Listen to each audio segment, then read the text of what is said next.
ناظرین، غازی ارطغرل کون تھا؟ آپ کے حالات زندگی کیا ہیں اور اسلام میں آپ کا کردار کیا ہے؟ آپ کو ان چیزوں کے بارے میں اس ویڈیو میں پوری تفصیل سے بتایا جائے گا۔ اس کے لیے آپ کو یہ ویڈیو پورا دیکھنی ہوگی، انشاءاللہ العزیز بہت فائدہ ہوگا۔ چلتے ہیں اپنے مقصود کی طرف۔ ارطغرل غازی خلافت عثمانیہ کے بانی ہیں۔ آپ کی پیدائش 1191 عیسوی میں ہوئی اور وفات 1280 عیسوی میں۔ کچھ کتابیں 1281 بھی بتاتی ہیں۔ آپ کے 3 بیٹے تھے، گندوز، ساوچی اور عثمان۔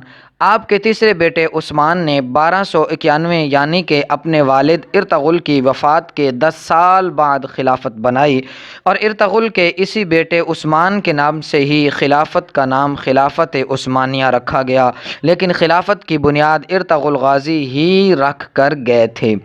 اس کے بعد اسی خلافت نے 1291 عیسوی سے لے کر 1924 تک 600 سال ان ترکوں کی تلواروں نے امت مسلمہ کا دفاع کیا۔ اس کے ساتھ مسجد نبوی، گنبد خضرا اور مسجد حرام کی جدید تعمیر، سیدنا امیر حمزہ رضی اللہ تعالی عنہ کا مزار، مکہ مکرمہ تک ایک عظیم الشان نہر، آقا دو جہاں صلی اللہ تعالی علیہ وسلم کے مزار پر انوار کے گرد سیسہ پلائی دیوار، مکہ مکرمہ تک ٹرین منصوبہ جیسے عظیم کارنامے سر انجام دیے۔ ارطغرل غازی کا خاندان وسطی ایشیا سے یہاں آیا تھا، اور ان کے جد امجد اوغوز خاں کے 12 بیٹے تھے، جن سے یہ 12 قبیلے بنے، جن میں سے ایک یہ قائی قبیلہ تھا جس سے ارطغرل غازی تعلق رکھتا تھا۔ آپ کے والد کا نام سلیمان تھا۔ ناظرین یاد رکھیے، ارطغرل غازی کے 3 اور بھائی تھے، سارم، ذوالجنان اور گلدارو۔ آپ کی والدہ کا نام حائمہ تھا۔ آپ کا قبیلہ سب سے پہلے وسطی ایشیا سے ایران، پھر ایران سے اناطولیہ آئے تھے، منگولوں کی یلغار سے نمٹنے کے لیے، جہاں سلطان علاء الدین جو سلجوق سلطنت کے سلطان تھے، اور یہ سلجوق ترک سلطنت سلطان الپ ارسلان نے قائم کی۔ ناظرین، 1071 میں بازنطین کو بیٹل آف مینزیکٹ میں عبرت ناک شکست دی تھی، اور سلطان الپ ارسلان تاریخ کی بہت بڑی شخصیت تھی، اور اسی سلطنت کا آگے جا کے سلطان علاء الدین بنے تھے۔ اسی سلطان علاء الدین کے سائے تلے یہ 12 قبیلے اوغوز خاں رہتے تھے، اور اس قائی قبیلے کے چیف ارطغرل بنے اپنے والد سلیمان شاہ کی وفات کے بعد۔ سب سے پہلے اہلت آئے تھے، پھر اہلت سے حلب گئے تھے۔ 1232 جہاں سلطان صلاح الدین ایوبی کے پوتے العزیز کی حکومت تھی، سب سے پہلے ارطغرل نے العزیز کو اس کے محل میں موجود غداروں سے نجات دلائی، پھر اس سے دوستی کی، پھر سلطان علاء الدین کی بھتیجی حلیمہ سلطان سے شادی کی، جس سے آپ کو 3 بیٹے ہوئے، اوپر جو میں نے نام دیے ہیں۔ ایوبیوں اور سلجوقیوں کی دوستی کروائی، صلیبیوں کے ایک مضبوط قلعے کو فتح کیا جو حلب کے قریب تھا۔ اس کے بعد ارطغرل سلطان علاء الدین کے بہت قریب ہو گیا۔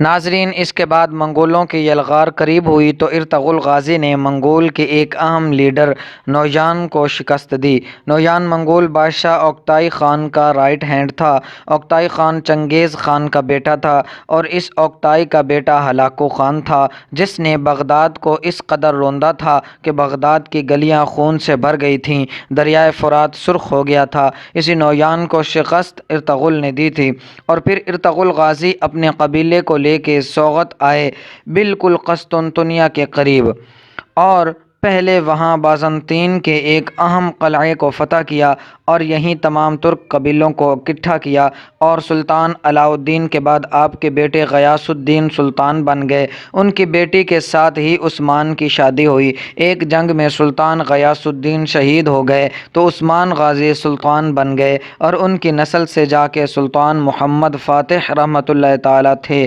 جس نے 1453 میں جا کے قسطنطنیہ فتح کیا۔ حضور علیہ الصلاۃ والسلام کی غیبی خبر بھی پوری ہوئی۔ تاریخ میں ارطغرل غازی جیسے جنگجو بہت کم ملتے ہیں، لیکن ہماری نسل ان کو جانتی نہیں۔ بہت بہادر جنگجو تھے آپ۔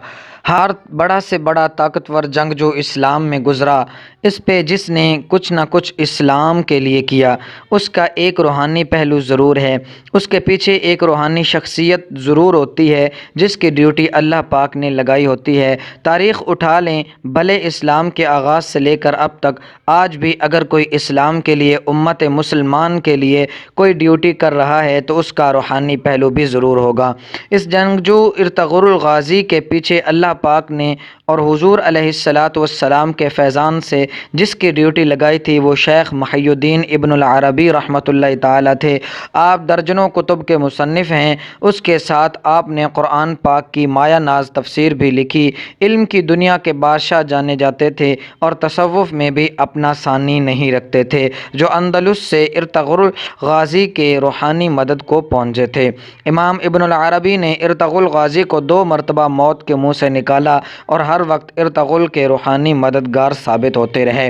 حضور علیہ الصلاۃ والسلام کی خوبصورت حدیث شریف ہے، نبی پاک علیہ الصلاۃ والسلام فرماتے ہیں اتقوا فراست المؤمن فإنه ينظر بنور اللہ، فرمایا کہ مومن کی فراست سے ڈرو کہ وہ اللہ کے نور سے دیکھتا ہے۔ یہ کوئی جذباتی یا مبالغہ آرائیاں نہیں ہیں، یہ سب وہی سمجھ سکتا ہے جو روحانیت پہ یقین رکھتا ہو۔ جس کو یہ نور نہیں حاصل وہ اندھا ہے، اسے کچھ سمجھ نہیں آئی۔